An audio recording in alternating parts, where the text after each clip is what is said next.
आपको बताते हैं कि आखिर बदायूं में हुआ क्या था। बदायूं में साजिश के नाम का एक शख्स, साजिश इसका नाम है, उसने विनोद नाम के दूसरे शख्स के वो घर आता है। साजिद, माफ कीजिएगा, साजिद उसका नाम है। साजिद के साथ जावेद भी था। पत्नी की बीमारी की बात करके 5,000 रुपए मांगे। विनोद की पत्नी ने पति से पूछकर उसे पैसे दे दिए। विनोद की पत्नी और बच्चों की मांग ब्यूटी पार्लर, उनकी जो मां है वो ब्यूटी पार्लर चलाती है। घर में पैसे लेने आए साजिद ने ब्यूटी पार्लर देखने का बहाना किया और ऊपर गया। इस बीच महिला साजिद के लिए चाय लाने गई। तब तक उसने 2 बच्चों की गला रेत कर हत्या कर दी। वारदात को अंजाम देकर साजिद और जावेद दोनों भाग निकल रहे थे, लेकिन पुलिस ने साजिद का एनकाउंटर कर दिया। जावेद, जो उसका साथी था साजिद का, वो अब भी फरार है। चिल्लाते रहे, किसी की आवाज ही नहीं। खून खच्चर होते मार के जिगर के 2 टुकड़ों को बड़ी बेरहमी से हत्या कर दी गई।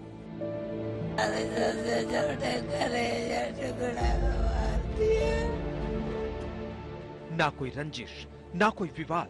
हत्यारा घर में आया था पैसे उधार लेने। पैसे मिल भी गए, लेकिन किसी को अंदाजा नहीं था कि उसके मन में क्या चल रहा है। बच्चों की माँ उसके लिए चाय बना रही थी। 5,000 रुपए दिए, चाय बना रही थी बहू रानी, तब तक मेरे बच्चे काट दिए। अरे भैया, मैं कैसे चैन करूं मेरे बच्चे की? मेरे कोई ना रह गए मेरे। वो तो सभी को मार देता। मैं छोटा वाला, उसके अंगूठा में चोट लगी है। साजिद और जावेद दोनों भाई आए थे। बच्चों की मां ने पैसे जावेद को दिए थे।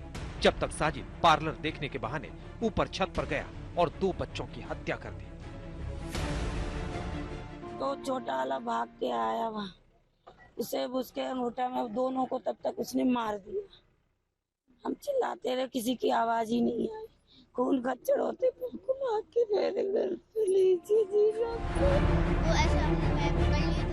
हत्यारे ने तीसरे मासूम को भी दबोचने की कोशिश की, लेकिन वो बच निकला। मैं अपने छोटे भाई की चीख सुन के जैसे ऊपर गया, उन्होंने वो किवाड़ बंद करे था और मेरे भाई पड़े थे, बहुत खून निकल रहा था उनके। तभी मेरा मुंह पकड़ कर मुझे मारने की कोशिश करी। तभी उनके पैर में कांच लग गया था, कांच का टुकड़ा था, इसलिए उनके पैर में कांच लग गया। इसलिए मैं बच कर भाग आया, अपने अम्मा और मम्मी को बाहर कर बुला दिया। कांच कैसे थी वहाँ पे?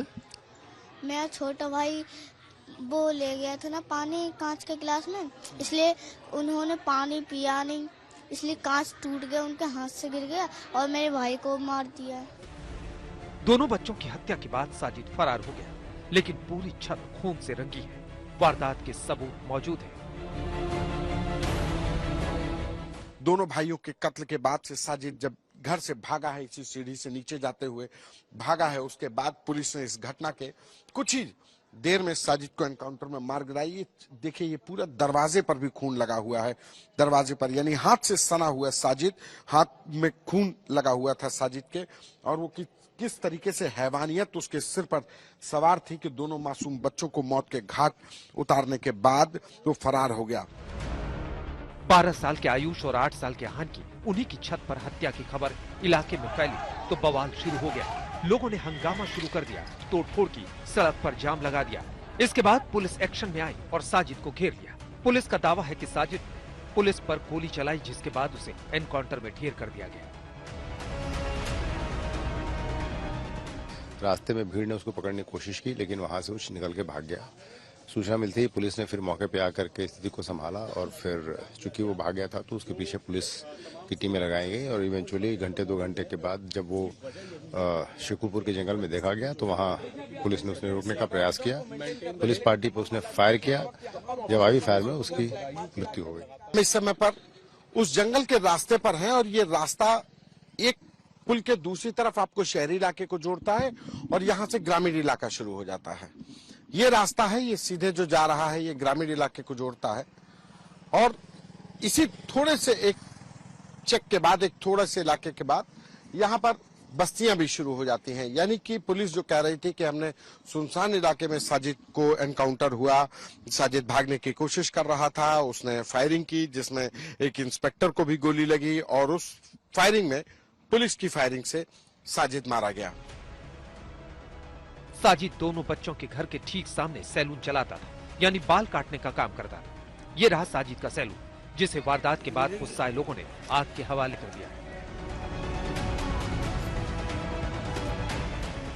जिन बच्चों की हत्या हुई है वो आमने ही सामने, ये मेरे सामने आप जो घर देख रहे हैं, अब ये घर उन बच्चों का है।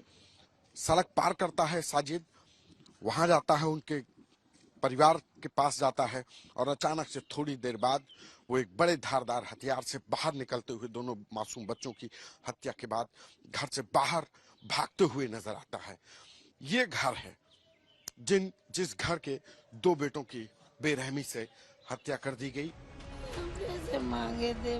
बच्चों के घर में मातम पसरा है। साजिद को पुलिस ने मार गिराया। दूसरे आरोपी जावेद की तलाश जारी है। इस बीच सियासत फुल स्पीड में है। समाजवादी पार्टी सवाल खड़े कर रही है।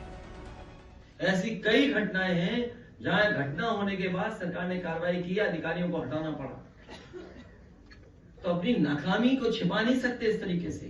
ये इनकाउंटर से नाकामी नहीं छिपनी है। सपा को अपने घटते हुए गिरते हुए जनाधार को लेकर के ऐसी बातें कह रहे हैं। योगी जी हिंदू हो या मुसलमान, जिसने भी कानून को अपने हाथ में उत्तर प्रदेश में लेने की कोशिश की है उसको बख्शा नहीं गया है।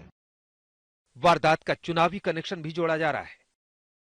मुझे लगता है कि बार बार योगी आदित्यनाथ जी के ये दावे बेकार हुए जा रहे हैं और फेल साबित हो रहे हैं कि उत्तर प्रदेश से अपराधी भाग गए हैं।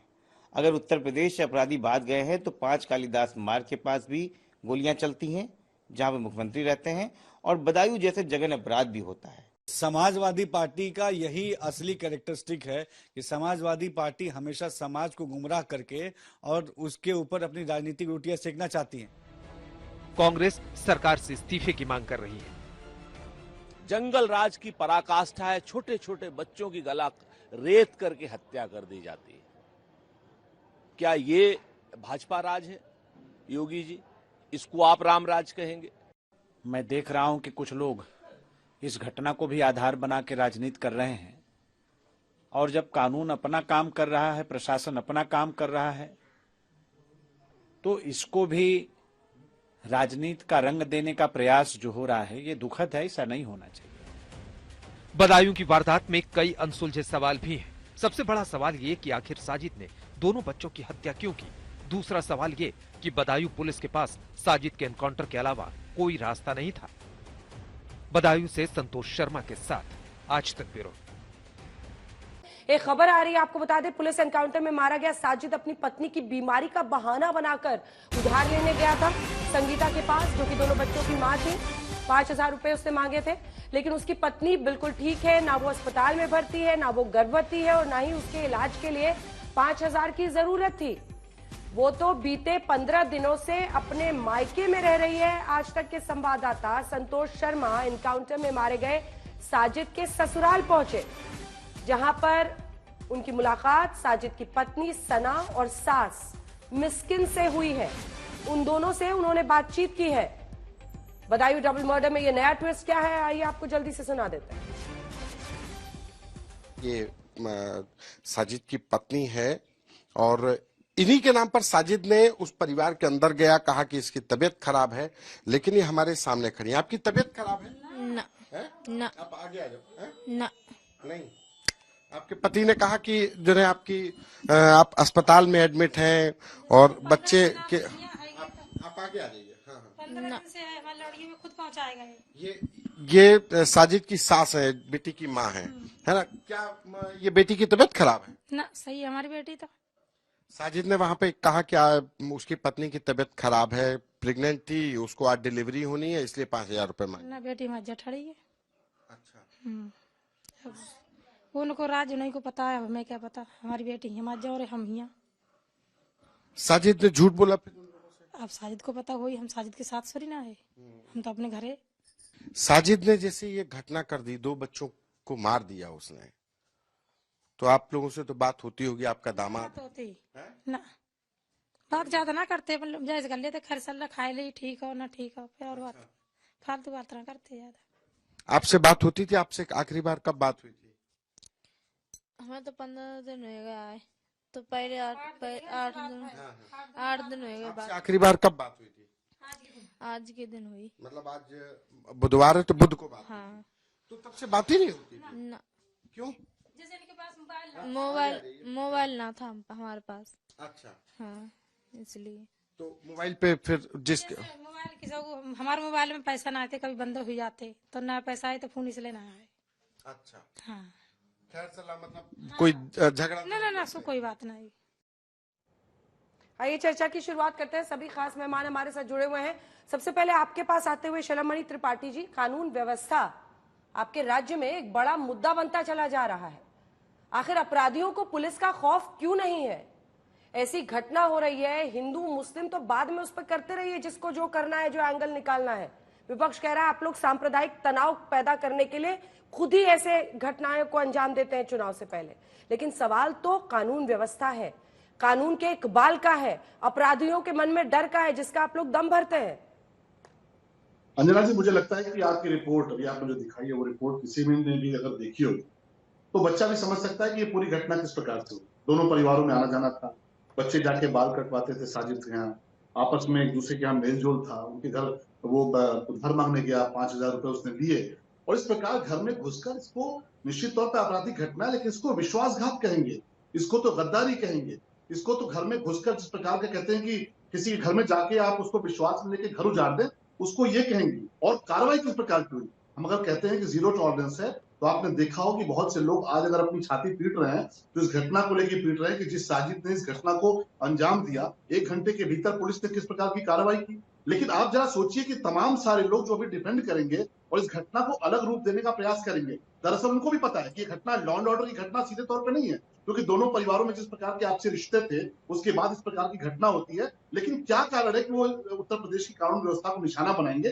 क्यों? क्योंकि वो उस मानसिकता का बचाव करने का प्रयास करेंगे जो राजस्थान के भीतर एक टेलर मास्टर कन्हैयालाल जी का मर्डर करती है और वो मानसिकता बदायूं में आके 2 मासूम बच्चों को मारती है। उस मानसिकता पर सवाल न उठाना पड़े, उस विचारधारा के खिलाफ न बोलना पड़े, साजिद के खिलाफ न बोलना पड़े। साजिद को जो लोग इस प्रकार की चीजें करने के लिए प्रेरित करते हैं, तमाम तरह की भड़काऊ चीजें दिखा के, भड़काऊ चीजें बोल के, उनका बचाव करने के लिए बहुत सारे लोग कानून व्यवस्था का निशाना बनाएंगे। लेकिन मैं आपको कहना चाहूंगा कि उत्तर प्रदेश की कानून व्यवस्था मिसाल बन चुकी है। आपको भी पता है, एनसीआरबी के डेटा अगर आप उठाकर देखेंगे तो तमाम सारे संगीन अपराधों में 42% की कमी आई। और उससे अलग हटके अगर आप देखेंगे तो उत्तर प्रदेश में मुख्तार अंसारी, अतीक अहमद जैसे माफियाओं ने जाके सुप्रीम कोर्ट के भीतर गुहार लगाई है कि हमें उत्तर प्रदेश की सरकार से बचाओ। आप बहुत सीनियर जर्नलिस्ट हैं, आपने कब देखा कितने बड़े बड़े माफिया जाकर सुप्रीम कोर्ट के भीतर उनके परिवार वाले गुहार लगाते थे कि हमें सरकार से बचाओ? सरकार बुलडोजर चला रही है, सरकार गोलियां चला रही है, अपराधियों के खिलाफ कार्रवाई हो रही है। तो हम तो कार्रवाई जारी रखेंगे, लेकिन उस मानसिकता पर भी जरूर सवाल उठेगा। और जो लोग इस प्रकार से आज डाइवर्ट करना चाहते हैं पूरे विषय को, जो बार बार घुमा फिरा के बोलेंगे,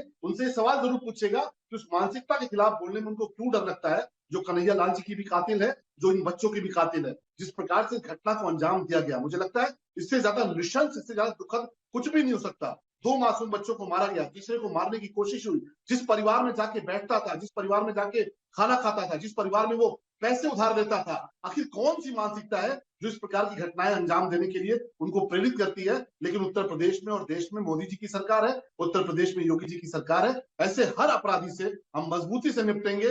मिसाल बनेगी और मिसाल ही बनेगी कि बदायूं में आज लोग, पीड़ित परिवार भी कह रहा है कि बिल्कुल इंसाफ हुआ है, आगे भी इंसाफ होगा। जो दूसरा अपराधी भागा हुआ है उसके खिलाफ भी ऐसी कार्रवाई होगी कि निश्चित तौर पे आप देखेंगे कि नजीर बने। शौकत अली जी, मैं आपके पास आना चाहती हूँ, उसके बाद सुरेंद्र जी मैं आपके पास आऊंगा, क्योंकि दूसरी बड़ी पार्टी के तौर पर समाजवादी पार्टी को ही वहां पर देखा जाता है। जरा शौकत अली साहब ये समझाइए, उस माँ का दर्द आपने देखा है, उसके आंसू देखे हैं, उसके तड़पण को देखा है, और आप लोग अभी से ही पॉलिटिक्स कर रहे हैं। मैं आप ही के नेता का बयान पढ़ के सुनाती हूँ अपने दर्शकों को, वो भी समझे कि एक तरफ 2 बच्चों के साथ इतनी निशंस उनकी हत्या की गई है और आपकी पार्टी किस काम में जुट गई है। समाजवादी पार्टी का कहना है कि भाजपा यूपी में दंगा फसाद सांप्रदायिक तनाव खड़ा करके चुनाव जीतना चाहती है और इसी कारण से ऐसी घटनाओं को खुद अंजाम देती है। भाजपा के इशारे पर ही गुंडे बदमाश खुले घूम रहे हैं, भाजपा के इशारे पर ही ऐसी वारदातें कर रहे हैं जिसके कारण समाज में लड़ाई झगड़ा बढ़े। यानी आप ये कह रहे हैं कि साजिद और जावेद बीजेपी के इशारे पर इस तरह उस्तुरे से 2 बच्चों की निशंस हत्या करते हैं, गला काटकर। आप लोगों को एहसास भी है कि आप लोग इतने बड़ी घटना, इतने बड़े अपराध पर किस तरह का शर्मनाक बयान दे रहे हैं, पॉलिटिक्स कर रहे हैं? अंजना जी, अगर समाजवादी पार्टी पॉलिटिक्स कर रही है तो भारतीय जनता पार्टी उससे गहरी ज्यादा पॉलिटिक्स कर रही है। आपको याद होगा भी, मणि त्रिपाठी जी ने 2 ही नाम लिए, एक नाम मुख्तार अंसारी का, दूसरा नाम अतीक अहमद का। उत्तर प्रदेश में, समूचे उत्तर प्रदेश में 2 अपराधी हैं, एक का नाम मुख्तार अंसारी है, दूसरे का नाम, जो कि मृतक हो चुके हैं, इस दुनिया से जा चुके हैं, उनका नाम अतीक अहमद है। तीसरा उत्तर प्रदेश में कोई अपराधी है नहीं। अब कानून नाम की चीज, कानून का इकबाल एकदम कायम है, उत्तर प्रदेश में अपराध हो नहीं सकता। ये राजनीति जो है भारतीय जनता पार्टी कर रही। अच्छा, मैं पूछना चाहता हूँ अंजना जी, भारतीय जनता पार्टी के मित्र से, अगर सच में कानून इकबाल अच्छा है, उत्तर प्रदेश में कानून का राज कायम है, तो मैं पूछना चाहता हूँ, कोर्ट में भी हत्याएं होती हैं, जेल में जो बंद है उनकी भी हत्याएं होती हैं, पुलिस कस्टडी में जो है उनकी भी हत्याएं हो जा रही हैं, ये जो बदायूं की घटना हुई, इस तरह की भी घटनाएं हो रही हैं, तो कानून कहाँ है आपका? कौन सी निंद्रावस्था में कानून है? भारतीय जनता पार्टी हिंदू मुसलमान करके सिर्फ ध्रुवीकरण करना चाहती है, और ये संदेश खुद भारतीय जनता पार्टी के लोग दे रहे हैं कि उस पर इस तरह की चर्चाएं हो रही हैं। समाजवादी पार्टी ये कह रही कि आज कानून की व्यवस्था एकदम लचर हो गई, कानून नाम की चीज उत्तर प्रदेश में रही नहीं। चाहे आप किसी भी मामले में उठा के देख लीजिए, क्या पुलिस हत्याएं नहीं कर रही है? व्यापारियों की हत्या हुई है इसी प्रदेश के अंदर, पुलिस ने हत्याएं की हैं। इसी प्रदेश में लखनऊ की राजधानी, वहां भी हत्याएं हुई हैं, गुंडे खुलेआम घूम रहे, गैंगवार कर रहे हैं, लेकिन कहा जा रहा है कानून का इकबाल एकदम कायम है, पूरी तरीके से व्यवस्थाएं अच्छी हैं, कुछ भी बचा नहीं है, सब एकदम रामराज्य चालू है। फिर भी कहा जाता है कि सब कुछ अच्छा चल रहा है। अगर ध्रुवीकरण कोई कर रहा है तो भारतीय जनता पार्टी कर रही। अगर नाम लेने ही थे आपको, तो उत्तर प्रदेश के उन सारे अपराधियों के नाम लेते जो एक एक करके अपराध कर रहे हैं। आपको सिर्फ 2 ही नाम याद थे, एक मुख्तार अंसारी, दूसरा अतीक अहमद, तीसरा कोई नाम आपको याद नहीं था, या डर के मारे लेना नहीं चाहते थे? ये डर है इनके अंदर। शौकत जी, कानून व्यवस्था पर सवाल खड़े करने पर कोई प्रश्न नहीं है, पूछिए ना। कांग्रेस पार्टी भी कानून व्यवस्था पर ही सवाल खड़े कर रही है, लेकिन आप लोग तो कह रहे हैं कि सांप्रदायिक तनाव और दंगा कराने के लिए जानबूझकर ये हत्याएं कराई गई है। तो क्यों क्लीन चिट देना चाहते हैं 2 जघन्य अपराधियों को, हत्यारों को? किसने उनको क्लीन चिट दी? किसने उनको क्लीन चिट दी? आप उनको सेफ पैसेज दे रहे हैं ना। जैसे आप ये कहते हैं कि जानबूझकर दंगा कराया जा रहा है, जानबूझ के दंगा कराने के लिए घटना कराई जा रही है, तो आप उनको शह दे रहे हैं, और वो ये कर रहे हैं। ये 2 नाम लेना, अतीक अहमद और मुख्तार अंसारी, ये स्पष्ट है, ये जाहिर करता है कि सांप्रदायिक माहौल बनाया जा रहा। वरना एक बात बताइए, इस प्रदेश में सिर्फ 2 ही अपराधी बचे हैं अंजना जी, और कोई अपराधी नहीं है, साम्राज्य में शामिल हो गए। आपकी बात सिर आंखों पर, आपकी बात सिर आंखों पर। बस एक कनेक्शन बता दीजिए, अगर वाकई साजिद और जावेद का आपने बीजेपी के नेताओं के साथ कोई कनेक्शन ढूंढ लिया है, तो बता दीजिए, पूरा देश आपको वाहवाही कहेगा कि आपने इतना बड़ा राज से पर्दा हटा दिया। लेकिन करिए, चलिए, आपके पास 1 घंटे का टाइम है, उसको सजा मिलेगी। अगर 1 कोई घंटे का अपराध टाइम करेगा उसको सजा मिलेगी, चाहे वो शौकत अली हो या कोई राहुल सिंह हो, सजा सबको मिलेगी। लेकिन एक चश्मा भारतीय जनता पार्टी ने लगा रखा हिंदू और मुसलमान का। मैंने अभी कहा ना कि 2 ही नाम लिए, तीसरा नाम भूल गए थे। क्या ये डर लगता है नाम लेने से? भारतीय जनता पार्टी इस माहौल को बनाना चाहती है, इस देश में ध्रुवीकरण हो, ये माहौल बनाने के लिए 2 ही नाम लिए उन्होंने, वरना तीसरा नाम भी उनकी जबान पे होना चाहिए था। क्यों नहीं लिया आपने नाम? मुख्तार अंसारी और अतीक अहमद और कन्हैया लाल का राजस्थान में मर्डर, ये सब कहकर आप इस मामले को भी हिंदू मुस्लिम रंग देना चाह रहे हैं चुनाव से पहले। एक छोटा सा जवाब, फिर सुरेंद्र जी आ रही हूँ। अंजना कश्यप जी, मुख्तार अंसारी, अतीक अहमद समाजवादी पार्टी के लिए और कांग्रेस पार्टी के लिए महापुरुष होंगे। हमारे लिए माफिया थे, माफिया हैं, माफिया रहेंगे। हमने उनको मिट्टी में मिलाया है, और आगे भी सुन लीजिए कान खोल के शौकत भाई, रुक जाइए, अपनी बारी में बोलिए। शौकत जी अपनी बारी में, सॉरी, आज तक शॉर्टिंग मैच नहीं करते, आवाज नीचे कर दीजिए। शौकत जी वेट कीजिए, शौकत जी वेट कीजिए, आप घबराइए मत, आप उनको पूरा करने दीजिए, मैं जवाब दूंगी। नेता मुस्कुराते रहे, लेकिन ऐसे अपराधियों को मिट्टी में मिलाया है, आगे भी मिट्टी में मिलाएंगे। डरते क्यों नहीं है अपराधी? कैसे कोई ऐसे 2 बच्चों की ऐसे हत्या कर देता है? ये नहीं समझ आ रहा है ना शलम मनी जी। अंजना जी, इसको विश्वासघात कहते हैं। अंजना जी, इसको अपराध से कम विश्वासघात कहते हैं। और आज वो परिवार इस बात पे अफसोस कर रहा है कि साजिद पर विश्वास क्यों किया। जैसे कन्हैया लाल जी का परिवार अफसोस करता था कि क्यों विश्वास किया, क्यों घर में बैठाया, क्यों उनको चाय पिलाई, क्यों उनको 5000 रुपए दिए। आज समाज इस बात को कह रहा है, और ये तमाम सारे जो लोग बैठे हैं, शौकत साहब जैसे लोग जो बैठे हैं, जो बैठ के साजिद जैसे हत्यारों को डिफेंड करते हैं, मुझे लगता है घर में ये भी जाएंगे तो इनके बच्चे भी इनसे सवाल पूछेंगे कि 2 मासूम बच्चों के हत्यारों को डिफेंड करने के लिए समाजवादी पार्टी आगे क्यों आई। मैं राम गोपाल यादव जी का चेहरा देख रहा था, वो हंसते हुए बोल रहे हैं कि भारतीय जनता पार्टी ने करा दिया। अरे शर्म नहीं आती आपको? 2 बच्चे मारे गए हैं, बदायूं के 2 छोटे छोटे बच्चे जो उसको भैया कहते थे। ऐसे विश्वासघातियों के पक्ष में आप खड़े होते हैं? आप शौकत, आप शादी जैसे हत्यारे के पक्ष में खड़े होते हैं, आपका ये बयान उनको डिफेंड करता है, आपका बयान उनको सुरक्षित करता है। लेकिन निश्चित तौर पर हम बताना चाहेंगे कि हमने कार्रवाई की और आप लाख डिफेंड करने की कोशिश करिए। हम राजस्थान सरकार, हम कांग्रेस सरकार की तरह नहीं है कि कन्हैया लाल के हत्यारे घूमते रहे और जेल काटते रहे। यहाँ पर पुलिस ने कार्रवाई की और ऐसी कार्रवाई की है कि बहुत सारे लोग बिलख रहे हैं, बहुत सारे लोगों की छाती तड़प रही है। आगे भी कार्रवाई करेंगे। शौकत जी, छोटा सा एकदम जवाब, क्योंकि मुझे अब सुरेंद्र जी के पास जाना है। आपकी आवाज लगातार आ रही थी। मित्र ने बहुत साफ तौर पे कहा है कि जितने भी मुस्लिम समाज के लोग हैं वो सारे के सारे गलत हैं, किसी को घर मत आने दीजिए। कोई आपके घर में ड्राइवर, उसको निकाल दीजिए क्योंकि वो आपके साथ धोखा कर सकता है। कोई मुसलमान आपका जानने वाला तो उससे मित्रता मत करिएगा, वो गलत कर सकता है। शौकत अली भी आपके जानने वाले, वो आपके ये संदेश दे रही है भारतीय जनता पार्टी, ये है ध्रुवीकरण। और इस तस्वीर को कोई हटा नहीं सकता, ये मैसेज देना चाहते हैं ये लोग, और इसीलिए ध्रुवीकरण कर रहे हैं ये लोग। मैंने कांग्रेस पार्टी के भी तमाम नेताओं की बात डाली है अपनी रिपोर्ट में, और ज्यादातर लोग अपराध कानून व्यवस्था से जोड़कर इस पूरे मामले को देख रहे हैं। आपको नहीं लगता ये बार बार जो समाजवादी पार्टी से ये एंगल सामने रखा जा रहा है हिंदू मुस्लिम वाला, वो बीजेपी को ही फायदा पहुंचाएगा अगर वाकई इस तरह से रणनीति है किसी की तो? हालांकि ये कहना भी प्रिपोस्टरस है, इतना जघन्य अपराध है, 2 बच्चों की इतनी निर्मम हत्या है। अंजना जी, पहले तो हम अपराध के बारे में बात कर ले, राजनीति बाद में बतिया लेंगे। वो कहते हैं ना कि मुनव्वर भाई ने एक जगह पे लिखा था कि एक आंसू भी हुकूमत के लिए खतरा है, तुमने देखा नहीं आंखों का समंदर होना। उस माँ को देखिए, उसकी आंखें तो बेचारी की समंदर हो गई हैं, और भारतीय जनता पार्टी के हमारे मित्र यहां पर अपनी छाती ठोक रहे, आपके सामने है कानून व्यवस्था। और आज एक घटना नहीं हुई अंजना जी, आज 2 घटनाएं हुई हैं। दूसरी घटना प्रयागराज में हुई है, जहां पर एक पूजा नाम की लड़की ने अपने 2 सगे भतीजों की इसी तरीके से बेरहमी से कत्ल कर दिया। दोनों घटनाएं योगी जी के राज में हुई हैं। दोनों घटनाओं में समानता, छोटे छोटे बच्चे हैं। दोनों घटनाएं जो है विश्वासघात के कारण हुई हैं। दोनों घटनाओं में करीबी लोग शामिल हैं। दोनों घटनाओं में से एक आदमी पुलिस की गोली द्वारा मारा जा चुका है, दूसरी जो पूजा नाम की लड़की है वो फरार है, आपके सामने है। और भारतीय जनता पार्टी के लोग यहां पर कानून व्यवस्था पर छाती पीट रहे हैं। मेरी समझ में नहीं आता। अब ये अंजना जी एक घटना और मैं आपको याद दिला देता हूं, आपकी आंखों में आंसू आ जाएंगे। अभी कुछ दिन पहले कानपुर में 2 बच्चियों ने आत्महत्या करी थी, उनके साथ सीरीज में बलात्कार हो रहा था, ईंट भट्टे की बात है, आपने भी रिपोर्ट की थी। उसके बाद उन्होंने आत्महत्या कर ली। उसके पिताजी ने एफआईआर लिखवाई। उसके पिताजी को उन दबंगों ने इतना प्रताड़ित किया कि उसने भी आत्महत्या कर ली। आपके सामने है, मैं हाथरस की बात, कानपुर की बात, बाराबंकी की, लखीमपुर की, गोंडा की, गोरखपुर की, बुलंदशहर की कुछ नहीं करता। इन जगहों की आप छोड़ दीजिए, लेकिन ये 3 घटनाएं लेटेस्ट है। ये कानून व्यवस्था को बताने के लिए बहुत, अरे भाड़ में जाए चुनाव, जाने दीजिए चुनाव को। चुनाव के लिए आप हिंदू मुसलमान करेंगे, इस तरीके की हरकत करेंगे, मेरे ख्याल से यह कतई उचित नहीं।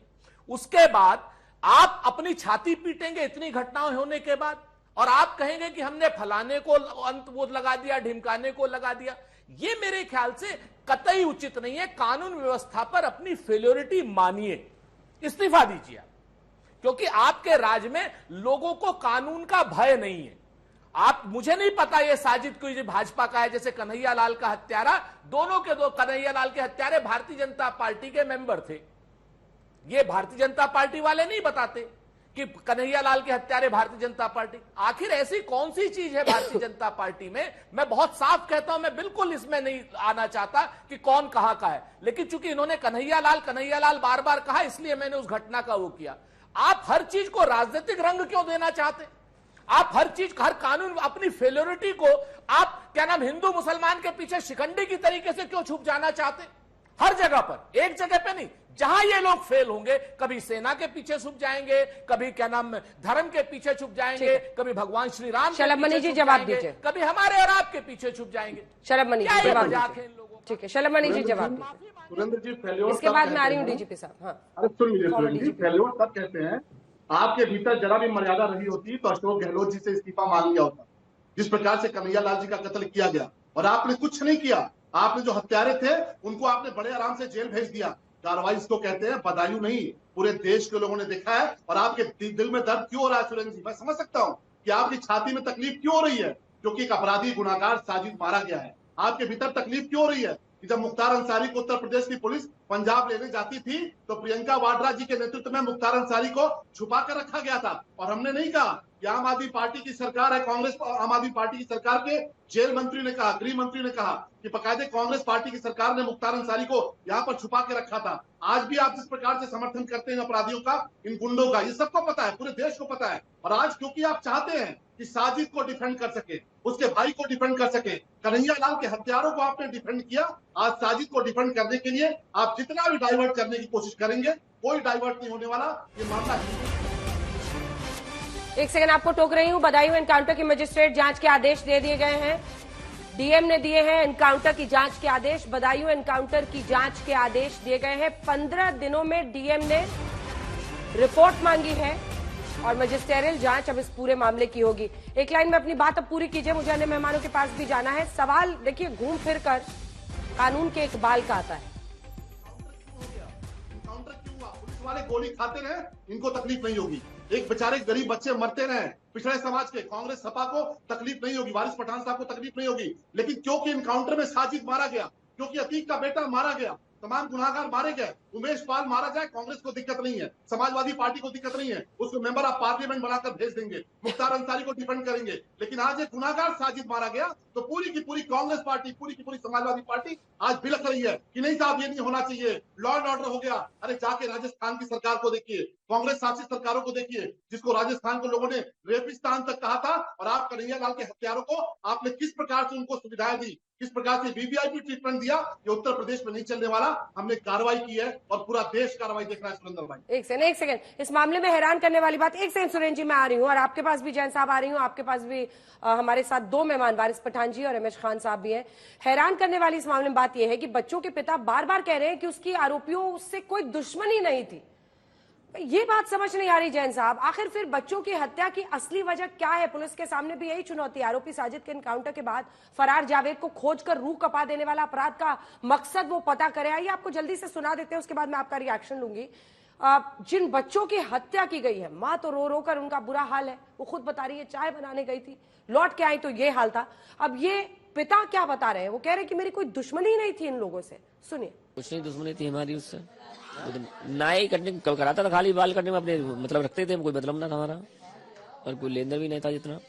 कल आया था खाली जो कि पैसे दे दो भाभी 5000 रुपए, हमारे लड़के की बच्चे की डिलीवरी होनी है। मैडम की हमने ठीक है, हमने फोन किया, इन्होंने फोन किया हमारे लिए कि 5000 मांग रहे हैं, हमने दे दो कोई बात नहीं, मान लो कल मिल जाएंगे तुम्हारे लिए। तो बोले कि ठीक है, वो पैसे देने आई और बच्चे को ऊपर ले गया बड़े वाले को, और छोटे वाले ने पानी मंगवाया ना क्या मंगवाया, उसको बड़े पहले तो हुई गिरा दिया उस बड़े वाले को, अब छोटे को पकड़ लिया उसी ने। दोनों भाई सगे थे, दोनों साथ में थे। अच्छा, ये दोनों है शिकार इस बात के। कोई झगड़ा, कोई रंजिश समझ में? मेरा कभी नहीं हुआ उससे। हम तो अभी 2 साल हुआ है मुझे यहाँ आने, मैं तो पहले रहता था अंदर, तो कोई पता ही नहीं था मुझे किसी चीज का। अचानक मतलब कुछ कोई सिर्फ इसने तो मदद मांगी थी? हाँ मदद दी मैंने, 5000 दे दिए उसे, वो ले भी 5 रुपए दे दिए। तो बच्चा देखा है मारा पड़ा तो भाग गया, भागा तो फिर गेट बंद कर दिया हमारे जिनने बच्चों ने, तो पकड़ा गया यहाँ। इंसाफ अभी तो एक बाकी बच्चा है, मगर इंसाफ जब होगा कि हम उससे ये पता चले कि हमारी रंजिश क्या थी या किसने ये करवाया है काम। उसका अगर इंटरकाउंट हो जाएगा तो पता चल चलेगा क्या किया हमने, किसने करवाया है, या कोई भाई रंजिश से हमें करवा रहा है कोई, तभी तो पता चलेगा। ऐसे कोई खुलेगा नहीं हमारा जासूस, भाई ऐसे कैसे खुल जाए कि हमारी हमने कोई भी प्रक्रिया चलाई है, ये हमने क्यों ये घटना करवाई है। अगर वो बच्चा है उसमें जो है पूरा सिस्टम बनाया जाए उसका, तब उसे पूछताछ की जाए कि हमारा बच्चा हमने कैसे मारे हैं। बाकी दोनों राजनीतिक मेहमानों के पास मैं जाऊं, उससे पहले मैं जैन साहब आपके पास आना चाहती हूँ। अब तो चैलेंज ये है कि जावेद को जिंदा पकड़ा जाए, साजिद का तो एनकाउंटर में उसकी मौत हो गई, और जावेद से पता चले कि आखिर क्या वजह थी, क्यों ऐसे उसने दोनों बच्चों को मारा। जैन साहब आपका कहना बिल्कुल सही है, मैं भी कल से इसको सोच रहा हूँ कि ये मतलब इस घटना की पृष्ठभूमि क्या है। 2 छोटे बच्चों की, जिनको अभी मेरे ख्याल से हिंदू मुस्लिम में भी फर्क नहीं मालूम है, वो सैलून वाले भैया कहते हैं सामने जाके बाल कटवाते हैं, पारिवारिक रिश्ते हैं, घर में आके चाय फरमाइश कर रहा है, इसका मतलब संबंधी होंगे, गुटखा मंगवा रहा है एक बच्चे से, वो गुटखा लेने गया था बाहर उसके लिए, और ऊपर छत पे जाता है और 2 बच्चों की निर्मम हत्या कर देता है। ये बिल्कुल समझ के बाहर है। आपका कहना बिल्कुल सही है, जावेद पकड़ा जाए, सारी बात समझी जानी चाहिए कि किसी ने हत्याएं करवाई हैं, या क्यों हत्या की गई है या किन्होंने इनका इस प्रकार का ब्रेन वॉश किया है, इस मानसिकता को समझने की जरूरत है। छोटे बच्चों की कोई हत्या नहीं करता। 6 साल 11 साल के बच्चे को मार के उनके मन में क्या है ये समझा जाना चाहिए, इसको जो है समझना चाहिए। और मेरा तो ये मानना है कि कम्युनिटी के लोगों को, मुस्लिम कम्युनिटी के लोगों को सामने आकर इसको कंडेम करना चाहिए। इस प्रकार के इंसिडेंट को, किसी भी कम्युनिटी के साथ ऐसा इंसिडेंट हो, जो भी उसके अग्रज हैं, बड़े लोग हैं, समझदार लोग हैं, उनको ऐसे इंसिडेंट को कंडेम करना चाहिए कि ये इस प्रकार की घटना जो है जो की गई है शर्मनाक है। वो कम्युनिटीज के अंदर जो है वो अलगाववाद पैदा होगा, इससे बिखराव होगा समाज में, ये बिल्कुल भी उचित नहीं है। छोटे बच्चों की हत्या करना घोर पाप है और इसका किसने ब्रेन वॉश किया है, किसने इस प्रकार की घटना को अंजाम दिया है, क्या मानसिकता है, कहां पर इस प्रकार की ट्यूटरिंग हुई है, इसको समझने की जरूरत है। वारिस पठान साहब, जो जैन साहब कह रहे हैं वो बात आपको समझ में आ रही है क्या, सही लग रही है? वो कह रहे हैं कि आकर सामने उन अपराधियों की निंदा होनी चाहिए, इतना जघन्य अपराध। तो अभी जब तक तथ्य ही सामने नहीं आए हैं तो इसको पूरा सांप्रदायिक रंग दिया जा रहा है। वही तो बात देखिए अंजना जी, चाहे वारिस पठान हो या देश का कोई भी मुसलमान हो या हमारा हिंदू भाई, सिख भाई, कोई भी, किसी ने अब तक ये नहीं कहा कि जिन लोगों ने 2 मासूम बच्चों को इतनी बेरहमी से कत्ल कर दिया उसके समर्थन में जाओ।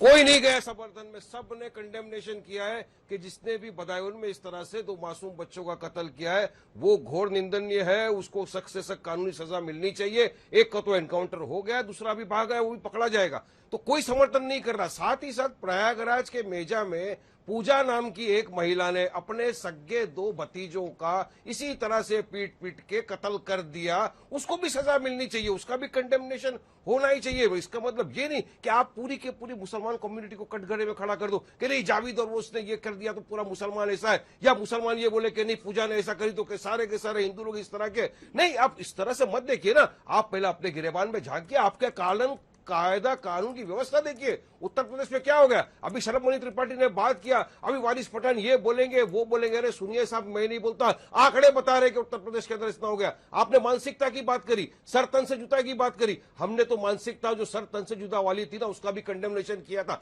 लेकिन पूजा की क्या मानसिकता थी, क्या आपने उसका कंडेमनेशन कभी किया है क्या? अरे आपके बजरंग दल विश्व हिंदू परिषद के लोग रोज जाके नमाजी जो नमाज पढ़ रहा है हॉस्टल के अंदर, इंटरनेशनल मुस्लिम स्टूडेंट जो हॉस्टल में नमाज पढ़ रहा होता है अंजना जी एक कोने के अंदर, वहां जाके लोग मारते। इतना तो सांप्रदायिक तनाव लोग फैला रहे देश के अंदर। तो क्या हम नहीं बोलेंगे कि चुनाव के पहले पोलराइज करने की कोशिश की जा रही है, चुनाव के पहले बीजेपी पूरी तरह से हिंदू मुसलमान करने की कोशिश की जा रही है? और इस मामले को भी बीजेपी कर रही है, इसको पूरे के पूरे मुसलमानों को कटघरे में कर से खड़ा कर दिया कि नहीं सबके सब इस तरह के जिहादी है, सबके सबको फांसी दे। तो नहीं शलभ मनी जी, फिर फांसी पूजा को भी होनी चाहिए जिसने 2 बच्चों का मार दिया, उनको भी फांसी हो जानी चाहिए। जो 2 लड़कियां अभी सुरेंद्र जी ने बताया कि किस तरह से लटक गए उन लोग वहां के ऊपर जिनका बलात्कार हो रहा था, सामूहिक बलात्कार के, उनको भी फांसी होना चाहिए। अभी मैं डीजीपी साहब का भी स्टेटमेंट सुन रहा था, सुनिए सर, कोई भी मुसलमान ने समर्थन नहीं किया बताया इनकी घटना का, हर इंसान इसका कंडेमनेशन कर रहा है। आपने कहा कि कम्युनिटी को आके कंडेम करना चाहिए, मैं आज बता रहा हूं वारिस पठान नहीं, पूरी कम्युनिटी इस बात का खंडन कर रही है। साथ में आपको भी कंडेम करना चाहिए कि पूजा जिस तरह का हत्या की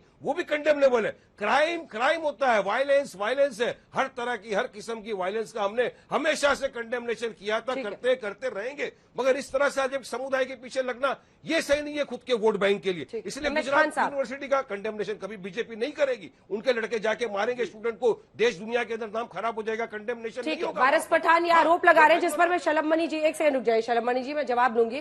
रमेश खान साहब वो कह रहे हैं कि बीजेपी एक पूरे धर्म को, मतलब मुस्लिम समुदाय को इस इंसिडेंट के बहाने या कन्हैया लाल मर्डर के बहाने डिमोनाइज कर रही है, यानी उनको गलत और भयावह बता रही है। ये नहीं होना चाहिए, आप सहमत हैं? नहीं, देखिए सबसे पहले मैं इस घटना की घोर निंदा करता हूं। दिल दहला देने वाली घटना है ये, जो मासूम बच्चों को इस तरह से मारा गया है। और मैं तो ये कहता हूं, आगे बढ़ के कहता हूं कि रमजान के महीने में माना गया है। रमजान के महीने में एक सवाब का 70 गुना सवाब मिलता है, एक गुनाह का 70 गुना गुनाह मिलता है। ऐसा आदमी, और ये समाजवादी पार्टी के नेता बैठे बोतल से पानी पी रहे हैं, ये मुसलमान हैं, ये मुसलमानों की तरफदारी कर रहे हैं। रोजा तक तो है नहीं, ये इस्लाम की बात करेंगे। अरे ये इसको जो दूसरा अपराधी है उसको इनकाउंटर किया, ठीक किया, लेकिन वो दूसरा अपराधी जावेद जो है उसको इनकाउंटर नहीं होना चाहिए, उसको पकड़ना चाहिए और पकड़ के इसके राज के बारे में पूछना चाहिए कि तुमको किसने ये बहकाया है। वहां की थाना पुलिस फेल, वहां की सीआईडी फेल, वहां की इंटेलिजेंस फेल, कहां थे ये लोग? थाना का एक एक आदमी हर मोहल्ले में गली में चौकीदार रखता है, उसकी हरकतों को नहीं देखा होगा। एकदम से कोई आदमी इतना बड़ा काम नहीं कर सकता है, उसकी हरकतें और भी होंगी, उसने और हरकतें की होंगी, लेकिन जवाब दीजिए शलभ मणि। थाना किसी ने कोई ध्यान नहीं दिया और सीधा सीधा ये सवाल उठने लगा है। लेकिन ये सवाल है कि कानून व्यवस्था ध्वस्त हो रही है। ठीक, शलभ मणि जी अब जवाब दे रहे हैं। खान साहब रुके। हाँ, वारिस पठान साहब सबकी बातों का जवाब दीजिए। एक पूरे कौम को, एक धर्म को बदनाम करना ये गलत नहीं है? किसने बदनाम किया? कौम को किसी ने बदनाम नहीं किया, कौम खुद को बदनाम कर रही है। हम कहाँ बदनाम कर रहे हैं? मैंने कभी कहा था कि किसी मुसलमान ने मार दिया? मैंने कहा गुनाहगार ने मारा। लेकिन क्या ये देश के लोग सवाल नहीं पूछेंगे? और भले अंजना ओम कश्यप यहाँ सवाल न पूछे, पर किसके दिल में सवाल नहीं आता कि क्या कारण है कि कन्हैया लाल जिसपे सबसे ज्यादा विश्वास कर देता है वही व्यक्ति पीछे से आता है, उसका गला देकर चला जाता है? क्या कारण है कि बदायूं का वो छोटा सा परिवार, पिछले समाज का वो परिवार जिसपे सबसे ज्यादा विश्वास करता है, वो उसके घर में आता है, चाय पीता है, 5,000 रुपए उससे उधार लेता है और उसके 3 बच्चों को गला काट के मारने का प्रयास करता है, 2 की हत्या कर देता है? कहीं सवाल नहीं उठेगा? ये कौन सा आपका ईमान है? ये कौन सी आपकी विचारधारा है? और इस विचारधारा के पीछे कौन खड़ा है? ये वारिस साहब जैसे लोग खड़े हैं। बुरा मत मानिएगा वारिस भाई, आप ही थे कि पूरे चुनाव में आए थे और चिल्ला चिल्ला के कहा था कि एनकाउंटर हो रहा है, एनकाउंटर नहीं होने चाहिए, इन पर जांच होनी चाहिए। मैं तो कहता हूं कि उत्तर प्रदेश में एनकाउंटर विकास दुबे का भी हुआ, नहीं हुआ क्या? उत्तर प्रदेश में मुन्ना बजरंगी भी मारा गया, नहीं मारा गया क्या? लाठी गैंग भी मारा गया, तब तो आप नहीं है। हम कोई जाति धर्म देख के कार्रवाई नहीं करते। उत्तर प्रदेश में जिसने भी कानून के सामने उंगली उठाने का प्रयास किया वो मिट्टी में मिलाया गया। और ये भी देखी कार्रवाई, आज उत्तर प्रदेश की जनता का विश्वास क्यों है? बदायूं की घटना में पीड़ित परिवार भी सरकार के साथ क्यों खड़ा है? क्योंकि उसको पता है कि योगी जी की सरकार यहाँ पर है। अभी समाजवादी पार्टी की सरकार अगर होती यहाँ पर या कांग्रेस की सरकार होती तो क्या साजिद जैसे हत्यारे के साथ इस प्रकार की कार्रवाई हो पाती? वो जेल में जाता और जेल में जाने के बाद वो बड़े वीवीआईपी ट्रीटमेंट के भीतर होता।